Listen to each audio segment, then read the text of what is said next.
Oke guys, kembali lagi kita dengan siapa lagi kalau bukan kita ini yang punya channel YouTube terkeren, terkece, terhits di SP sekampung, SP4 sebelum rekaman, Pancajaya. Kita hari ini punya konten baru dan konten pertama di YouTube kita. Silahkan menyaksikan. Oke, langsung kita masuk. Assalamualaikum warahmatullahi wabarakatuh. Semua yang lagi ada di luar atau ada yang lagi jalan-jalan, mungkin masih jangan kemana-mana, ke rumah saja, di rumah saja nonton ini video, yakin pasti kalian tidak akan terkena corona. Nah, kita bisa melawan corona. Oke, subscribe, like and share. Hari ini kita akan menjelaskan mata kuliah fisiologi dan tingkah laku ikan, yaitu saya di sini sebagai Wahyudi dari Prodi Budidaya Perairan ingin menjelaskan tugas saya. Oke.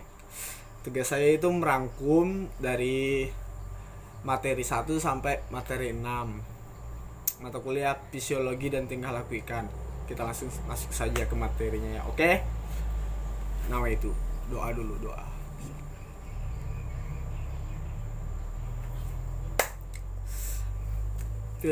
Fisiologi pencernaan.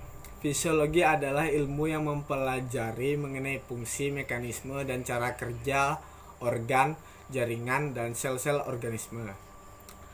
Fisiologi virus, fisiologi bakteri, fisiologi tumbuhan, fisiologi ikan, fisiologi pencernaan, fisiologi pernapasan, fisiologi pertumbuhan, fisiologi reproduksi, dan lain-lain sebagai berikut.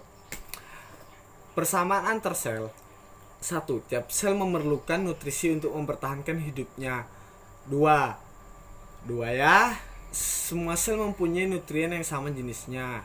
Nih, 3 tuh agak. Semua sel menggunakan oksigen sebagai salah satu zat utama untuk membentuk energi. Sel sebagai unit hidup untuk tumbuh. 1. Unit dasar tubuh mulai virus sampai manusia adalah sel. 2. Tiap organ merupakan kumpulan banyak sel yang tidak sama bersama-sama digabungkan oleh struktur penyokong intersel. 3. Tiap-tiap jenis sel secara khusus beradaptasi untuk melakukan suatu fungsi tertentu. Difusi. Difusi adalah perpindahan molekul-molekul suatu zat, bagian yang berkonsentrasi tinggi, ke bagian berkonsentrasi rendah. Osmosis.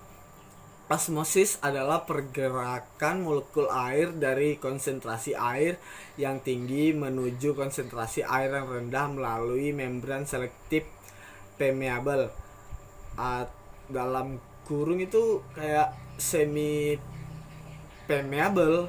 Nah, semi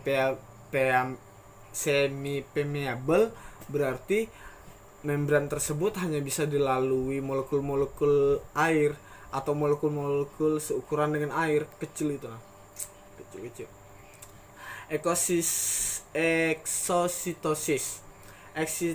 Eksositosis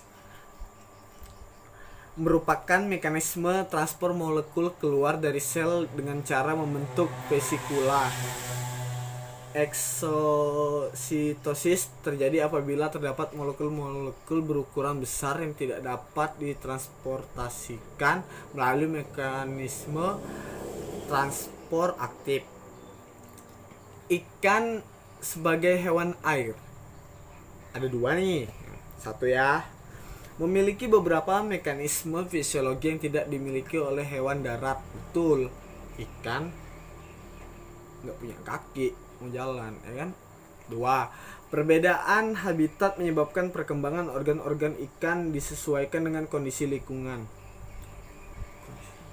Masih belum. 3. Perbedaan Konsentrasi antara medium tempat hidup dan berkonsentrasi cairan tubuh memaksa ikan melakukan osmoregulasi untuk mempertahankan konsentrasi cairan tubuh akibat difusi dan osmosis. Rendahnya kandungan oksigen, ini 4 nih. Aduh.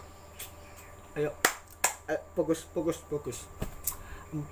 Rendahnya kandungan oksigen dalam air menyebabkan hewan air harus memompa sejumlah besar air ke permukaan insang untuk mengambil oksigen. Iya, ikan tuh sering begitu dia untuk mengambil oksigen. Manfaat mempelajari fisiologi. Nih ada 2. 1. Dapat mengetahui fungsi, mekanisme, dan faktor-faktor yang dapat merangsang maupun menghambat kerja suatu organ. 2. Pengetahuan mengenai sistem hormonal pada ikan membantu kita dalam pengembangan budidaya dan teknik hipofisasi untuk mempercepat kematangan telur dan pemijahan. Fisiologi pencernaan. 1. Mekanisme pencernaan dan penyerapan makanan, yaitu mekanisme fisik dan kimia serta interaksi antara komponen-komponen yang terkait dengan pernapasan dan penyerapan sehingga makanan dapat dicerna, diserap, dan selanjutnya dapat dimanfaatkan oleh tubuh ikan. Organ pencernaan. Kita masuk ke organ pencernaan nih. Kategori hewan berdasarkan apa yang dominan dimakan. 1. Herbivora lebih banyak makan bahan dari tumbuhan. 2. Karnivora bahan makanan berasal dari hewan atau daging, ya kayak singa gitu atau harimau kah, ya kan, pasti makannya daging. Detrivora memakan detritus. Detritus adalah hasil dari penguraian sampah atau tumbuhan dan binatang yang telah mati. Kalau ini saya juga belum tahu gitu apa di detritus. Contoh detritus antara lain guguran daun, batang pohon yang telah mati, bangkai hewan mati, dan lain sebagainya. Kalau omnivora saya tahu, omnivora memakan kombinasi antara tumbuhan dan hewan. 5. Plankton feeder memakan zoo dan fitoplankton. Tahu juga saya, cuma belum pernah lihat. Saluran pencernaan ada 9, yaitu 1. Mulut. 2. Rongga mulut. 3. Pakrins, itu saya belum tahu. Desopagus, lambung, pelurus, usus, rektum, anus. Ada 9 totalnya. Ada perbedaan antara ikan yang herbivora dan karnivora. Salah satunya terletak pada ususnya. Apabila usus ikan pendek, maka ikan tersebut tergolong pemakan daging, karnivora. Sedangkan ikan yang ususnya lebih panjang dan dari tubuhnya, maka ikan tersebut tergolong jenis pemakan tumbuh-tumbuhan, herbivora. Saluran pencernaan. Mulut. Posisi mulut pada ikan bermacam-macam, antara lain 1. Terminal, yaitu mulut terletak di ujung hidung, contoh ikan mas. Nggak sopan kayak gini. Ikan mas. 2. Subterminal, yaitu mulut terletak dekat ujung hidung, contoh ikan kuro. 3. Superior, yang yaitu mulut terletak di atas hidung, contoh ikan julung. 4. Interior, yaitu mulut terletak di bawah hidung, contoh ikan pari. Kan ikan pari mulutnya kayak di dada gitu, kayak berenang kayak gini. Ini mulutnya nih. Ada beberapa bentuk mulut ikan antara lain. 1. Dapat disembulkan. 2. Mulut gergaji. 3. Mulut tabung. Waduh, siapa lagi yang buka jendela? Sabar.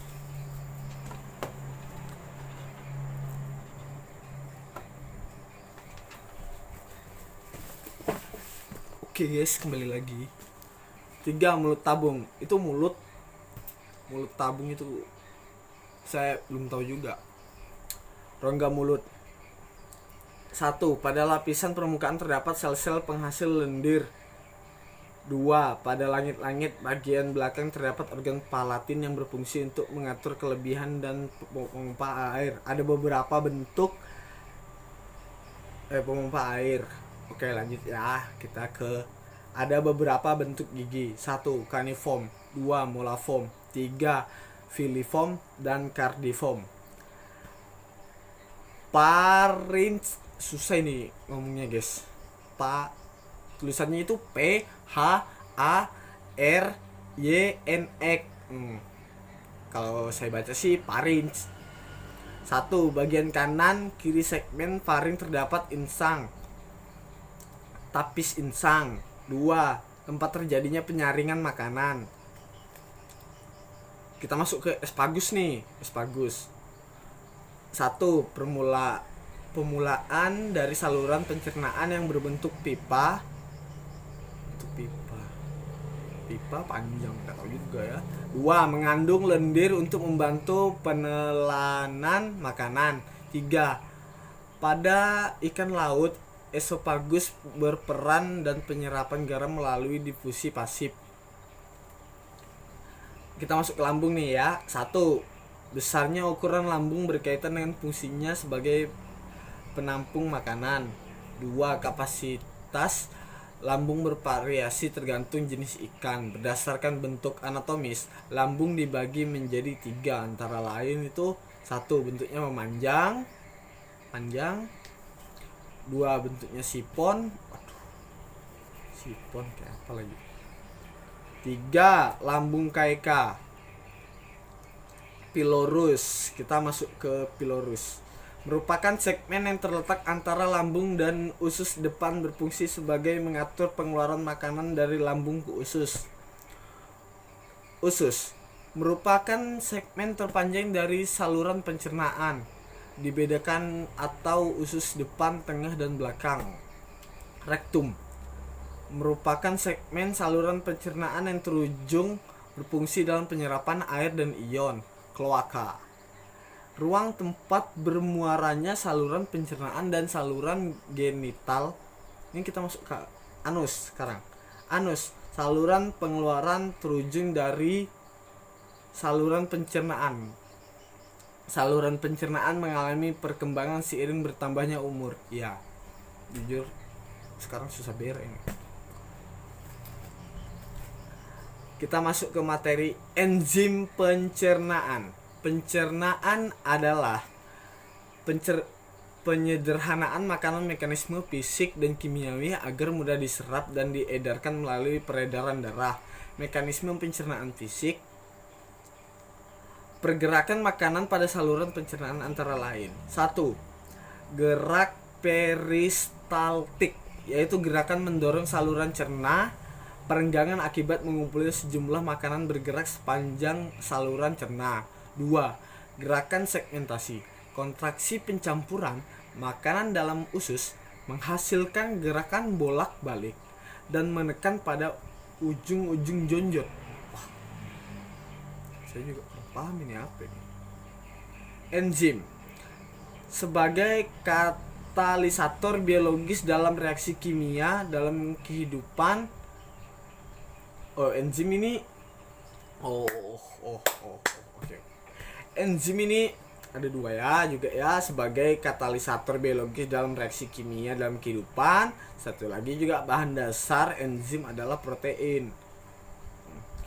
Fungsi enzim mengubah laju reaksi sehingga dengan kecepatan reaksi diperlihatkan dapat dijadikan ukuran keaktifan enzim. Ini ada faktor yang mempengaruhi aktivitas enzim, yaitu konsentrasi enzim dan substrat, suhu, pH, dan inhibitor. Aktivitas enzim tergantung pada 1. Konsentrasi enzim dan substrat. 2. Suhu 0 derajat sampai 40 Celcius. Kecepatan reaksi meningkat seiring meningkatnya suhu, lebih meningkat gitulah sampai 40 Celcius. Peningkatan suhu menurunkan kecepatan reaksi karena denaturasi Tiga, pH merupakan penyebabkan perubahan derajat ionisasi. Kalau dari inhibitor adalah senyawa yang menyebabkan terhambatnya aktivitas enzim. Kita masuk ke protease. Ada dua, yaitu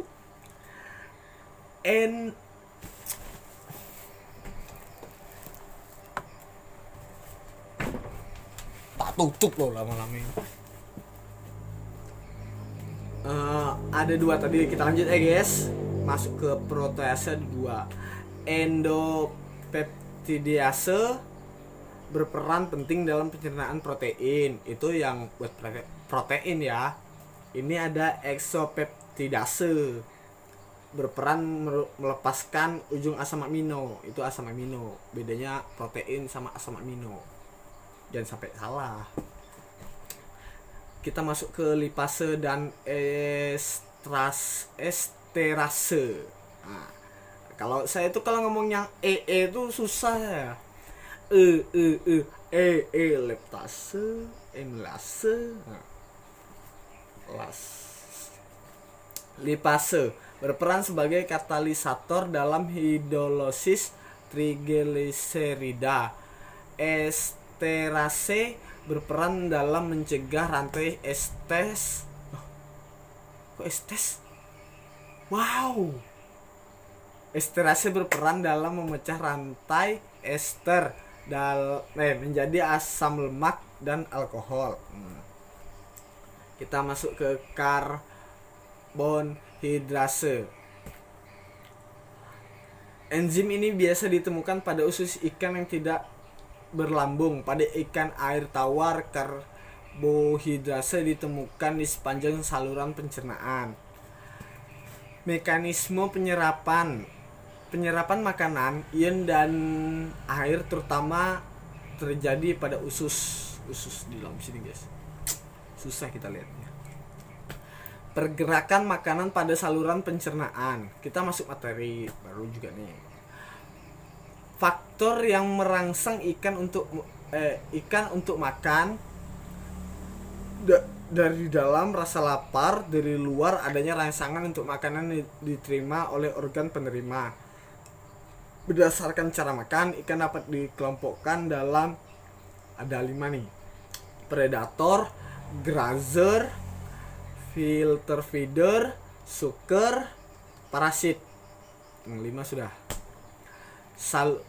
Habis itu kita masuk ke saluran pencernaan, memiliki 2 lapisan otot, yaitu otot memanjang, otot lingkar.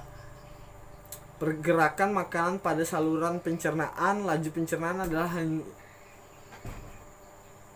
ini siapa lagi buka-buka terus loh ini. Kita ini lagi bikin konten loh. Jangan diganggu coba.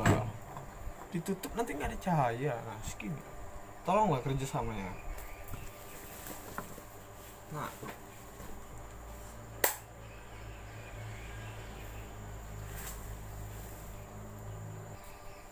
Oke guys, kita lanjut lagi ya. Tadi mungkin ada sedikit gangguan dari luar itu. Kita tetap fokus. Oke, stay here. Kita masuk tadi ke pergerakan makanan pada saluran pencernaan. Laju pencernaan adalah lamanya waktu untuk mencerna makanan. Pergerakan makanan pada saluran dapat didekati melalui pengukuran laju pencernaan. Lanjut. Ada gambaran tentang pergerakan makanan pada saluran pencernaan menunjukkan bahwa makanan dikonsumsi akan mengalami proses yang bertahap sehingga akhirnya akan dimanfaatkan oleh tubuh, dan komponen yang tidak dapat dicerna akan dibuang keluar tubuh melalui anus. Masuk ke pencernaan makanan. Pencernaan. Proses penyederhanaan makanan melalui mekanisme fisik dan kimiawi sehingga makanan menjadi bahan yang sederhana dan melarut yang dengan mudah dapat diserap dan diedarkan ke seluruh tubuh melalui sistem peredaran darah. Pencernaan fisik. Perubahan makanan dari yang asalnya bersifat kompleks menjadi senyawa sederhana. Pencernaan kimiawi. asalnya bersifat makro menjadi partikel mikro. Enzim sebagai katalisator biologis dalam reaksi kimia yang sangat dibutuhkan dalam kehidupan. Berdasarkan organ yang menghasilkan enzim dibagi menjadi 3.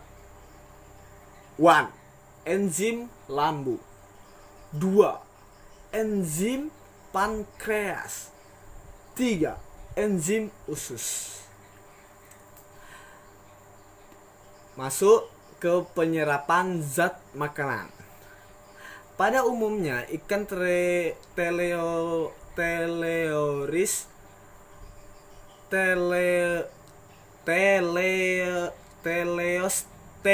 air tawar menyerap lebih banyak gula dan asam amino pada usus di depan dibandingkan dengan ikan laut.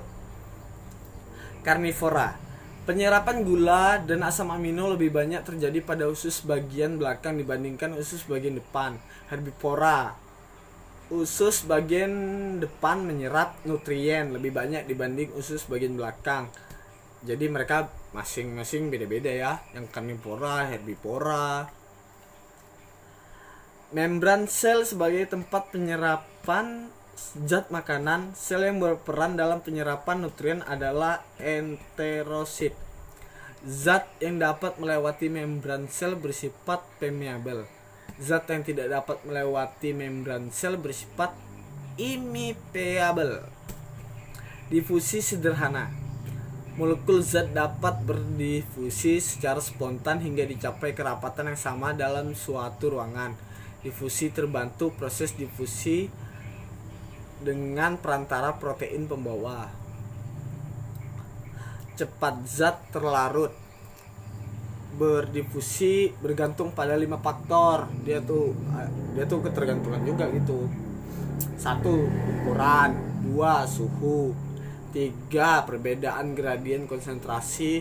4. Muatan. 5. Tekanan. 5 biarpun kayak gini nih 5 masih. Bukan 7. 5 nih. Osmosis merupakan perpindahan pelarut air melalui membran permeabel dari konsentrasi pelarut tinggi hipertonik menuju konsentrasi pelarut rendah hipotonik. Perbedaan difusi dan osmosis. Difusi perpindahan zat, sedangkan osmosis hanya perpindahan air saja. Jadi tuh bedanya zat kalau yang difusi. Kalau yang osmosis hanya airnya. Endositosis adalah peristiwa pembentukan kantong membran sel ketika larutan atau partikel ditransfer ke dalam sel. Dibedakan menjadi 2, yaitu pinositosis dan fagositosis. Eksitosis adalah transfer aktif, kebalikan endositosis. Penyerapan protein, lemak, karbohidrat, vitamin dan mineral. Makanan yang sudah dicerna halus sekali kemudian sari-sarinya akan diserap oleh dinding usus. Penyerapan yang utama yang terjadi di dalam usus. Selesai guys. Astaga. Mungkin itu saja yang bisa saya sampaikan. Kurang dan lebihnya itulah kesalahan saya. Jelas.